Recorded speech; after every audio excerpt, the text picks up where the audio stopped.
देखो आप कक्षा 12 केमिस्ट्री पार्ट 2 बिलियन का जो थियरी बाकी था वो जो है देखिए, मतलब क्या है, हेनरी का नियम बाकी लिखा चुका था। हेनरी का नियम क्या है? किसी गैस का वाष्प दाब अवस्था में, किसी गैस का वाष्प अवस्था में आंशिक दाब P उस विलयन में गैस के मोल अंश या मोल प्रभास कहो यक्स के समानुपाती होता है। P बराबर क्या होगा? KH यक्स, जहाँ KH क्या है? हेनरी स्थिरांक है, ठीक है। और राउल्ट का नियम क्या है? वाष्पशील द्रवों के विलयन में प्रत्येक अवयव का आंशिक दाब विलयन में उसके मोल अंश के समानुपाती होता है। विलयन में दो अवयव होते हैं, जैसे अवयव एक के लिए है P1 समानुपाती x1, ठीक। तो P1 बराबर क्या होगा? P1 नॉट यानी शुद्ध विलयन, P1 क्या है? शुद्ध घटक एक का समान ताप पर वाष्प दाब है, ठीक है। तो P1 बराबर P1 नॉट x1 और P2 अनुक्रमानुपाती होता अवयव 2 के लिए x2, ठीक। अब P2 बराबर क्या हो जाएगा? P2 नॉट x2, जहाँ P2 क्या है? शुद्ध घटक 2 का वाष्प दाब है, ठीक। अब देखिए जो है डाल्टन, यहाँ जो है मोल अंश क्या है? आपका x है, मोल अंश x, ठीक है, के समानुपाती होता है, ठीक। तो यहाँ देखिए डाल्टन के आंशिक दाब के नियमानुसार जो होता है, पात्र में जो विलयन अवस्था में कुल दाब P कुल विलयनों के अवयवों के आंशिक दाब के जोड़ के बराबर होता है। अगर दो अवयव हैं तो यहाँ क्या P कुल क्या होगा? P1 प्लस P2, और P1 बराबर क्या है? P1 नॉट x1, P2 बराबर क्या है? P2 not x2। यहाँ आपने ले लिया तो पूरा विलयन जो होता है एक होता है, तो उसमें से x1 अगर हम निकालते थे 1 माइनस x2 हमारा x1 होगा। अब यहाँ into P1 not plus x2 into P2 not, तो P1 not plus P2 not minus P1 not x2, ठीक है। ये हमारा नियम है। आदर्श विलयन क्या होता है?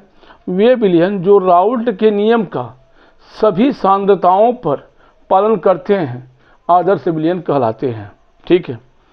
वाष्प दाब का आपेक्षिक अवनमन देखिए क्या होता है। वाष्प दाब का आपेक्षिक अवनमन विलयन में विलय के मोल अंश या मोल प्रभास कहो के बराबर होता है, तो वाष्प दाब का आपेक्षिक अवनमन बराबर क्या होगा? P नॉट अब माइनस P सॉल्यूशन माने विलयन है, हाँ, और ये है शुद्ध विलायक का वाष्प दाब, ये है विलयन का वाष्प दाब अपान शुद्ध विलायक का, ये आपेक्षिक अवनमन है, ठीक है, बराबर n अपान n प्लस n, जहाँ n P नॉट क्या है? शुद्ध विलायक का वाष्प दाब है, और PS क्या है? विलयन का वाष्प दाब, और n क्या है? विलय के मोलों की संख्या, और कैपिटल N क्या है? विलायक के मोलों की संख्या। अब देखिए वाष्प दाब के आपेक्षिक अवनमन द्वारा अवाष्पशील पदार्थों के अणुभार की गणना हम कैसे करते हैं? तो P not minus PS upon P not, यानी कहा जाए P0 या शुद्ध विलायक का वाष्प दाब माइनस विलयन का वाष्प दाब बटे शुद्ध विलायक का वाष्प दाब बराबर क्या होता है? अब n क्या है? देखिए n क्या है? विलय का भार ग्राम में बटे विलय का अणुभार ग्राम में, W अपान m, इसे क्या लिखते हैं शॉर्ट में? W अपान m। अब यहाँ W अपान m हो गया, ये n है ना, n इसको क्या W अपान m होगा, और ये कैपिटल N क्या है? W विलायक का भार ग्राम में बटे m कैपिटल M विलायक का अणुभार ग्राम में, यानी कहा जाए कि P0 या P not minus PS solution माने विलयन का दाब बटे विलायक का वाष्प दाब, ठीक है। अब देखिए यहाँ बराबर क्या होगा? W अपान M बटे W अपान N प्लस कैपिटल W अपान कैपिटल M, ठीक है। अब तन विलयन के लिए क्या होता है? N और प्लस N, ठीक है। विलय के मोलों की संख्या धन विलायक के मोलों की संख्या लगभग बराबर क्या होता है? विलायक के मोलों की संख्या के बराबर लगभग होता है। ठीक है, तो तरल विलयन के लिए क्या होगा, अपेक्षिक वाष्प दाब, अपेक्षिक जो है वाष्प दाब का अपेक्षिक अवमंदन जो है P0 माइनस PS अपान P0 या P0 माइनस PS अपान P0 बराबर क्या होगा, n अपान स्मॉल n बटे कैपिटल N, या ऐसे कहो आप P0 माइनस PS अपान P0 बराबर क्या, W अपान M इंटू क्या होगा, M अपान W। ठीक है, अब देखिए आगे,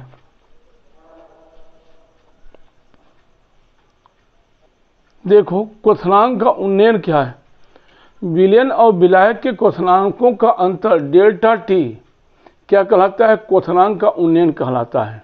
ठीक है, क्वथनांक का उन्नयन डेल्टा टी बराबर क्या होगा, T माइनस T0 कहें या T0 जो भी कहो।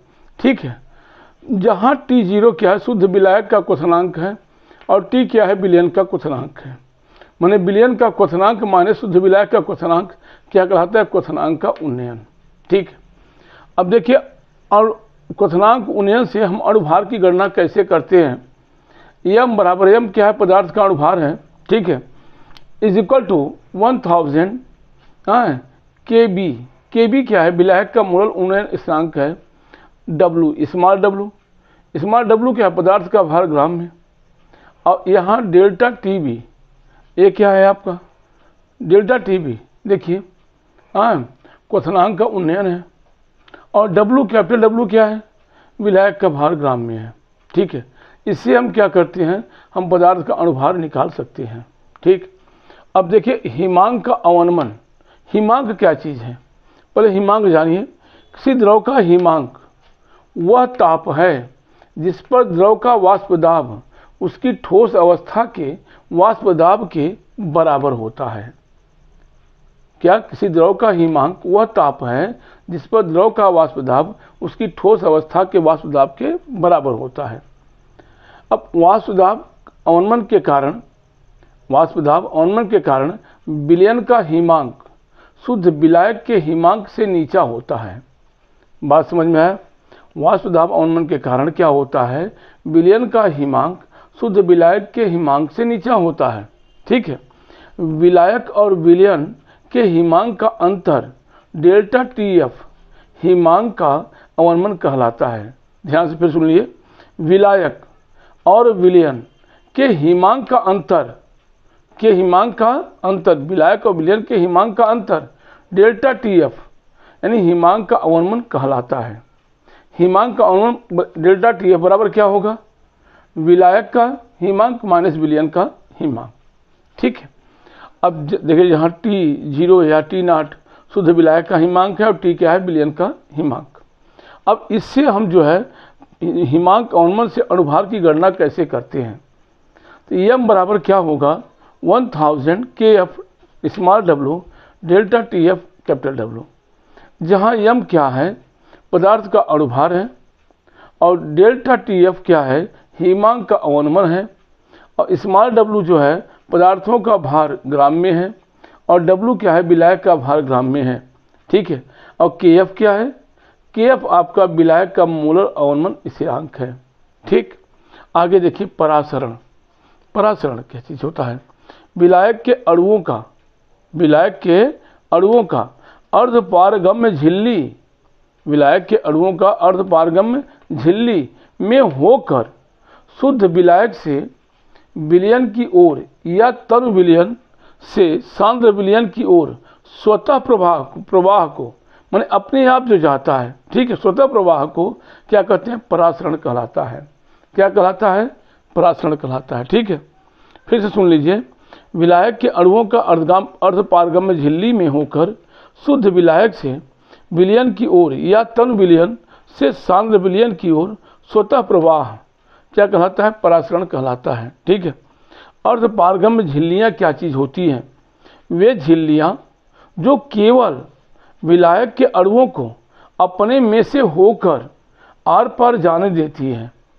वे झिल्लियाँ जो केवल विलायक के अणुओं को अपने में से होकर आर पार जाने देती हैं, परंतु विलय के अणुओं को नहीं, अर्धपारगम्य झिल्लियाँ कहलाती हैं। ठीक, परासरण दाब क्या चीज़ होता है? वह दाब जो कि विलायक के प्रवाह को मात्र रोकता है। किसके प्रवाह को रोकता है? विलायक के प्रवाह को क्यों रोकता है? वह क्या कहलाता है? परासरण दाब कहलाता है। ठीक है, परासरण दाब पाई बराबर क्या होता है? CRT, जहाँ T क्या है? दिया गया ताप है, C क्या है? मूलरता है, R क्या है? गैस स्थिरांक है। ठीक है, अब देखिए पाई बराबर और क्या, यहाँ C जो है बराबर क्या है? N2/V। N2 क्या है? विलेय के मोलों की संख्या, V क्या है? बिलियन का आयतन लीटर में, ये C है। ठीक, RT इससे भी निकाल सकते हैं हम। N2 बराबर क्या होता है? W2/M2, विलेय के मोलों का द्रव्यमान बटे विलेय का मोलर द्रव्यमान। इसलिए M2 बराबर क्या हो जाएगा? हम निकाल सकते हैं विलेय का मोलर द्रव्यमान। M2 बराबर W2RT/πV, मालूम है, हम गणना कर सकते हैं। ठीक है,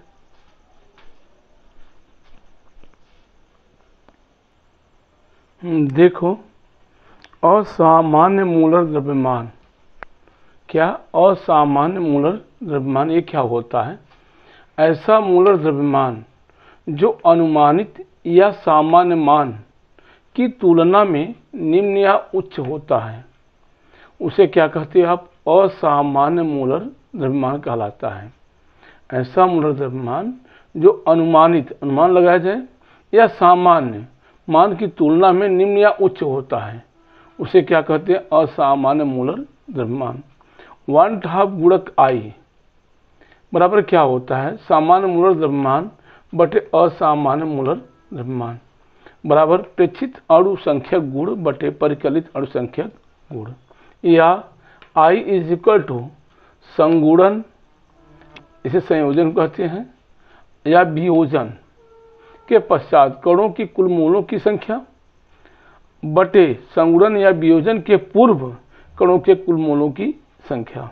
ठीक है, विलायक के वाष्प दाब में आपेक्षिक अवनमन P1 नॉट माइनस P1 बटे P1 नॉट बराबर क्या? I N2/N1।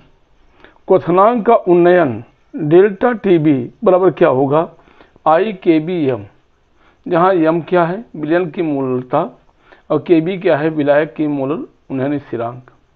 हिमांक का अवनमन ΔTF बराबर क्या है? I kFm, m वही विलयन की मूलरता, और kf क्या है? विलायक का मोलर अवनमन स्थिरांक।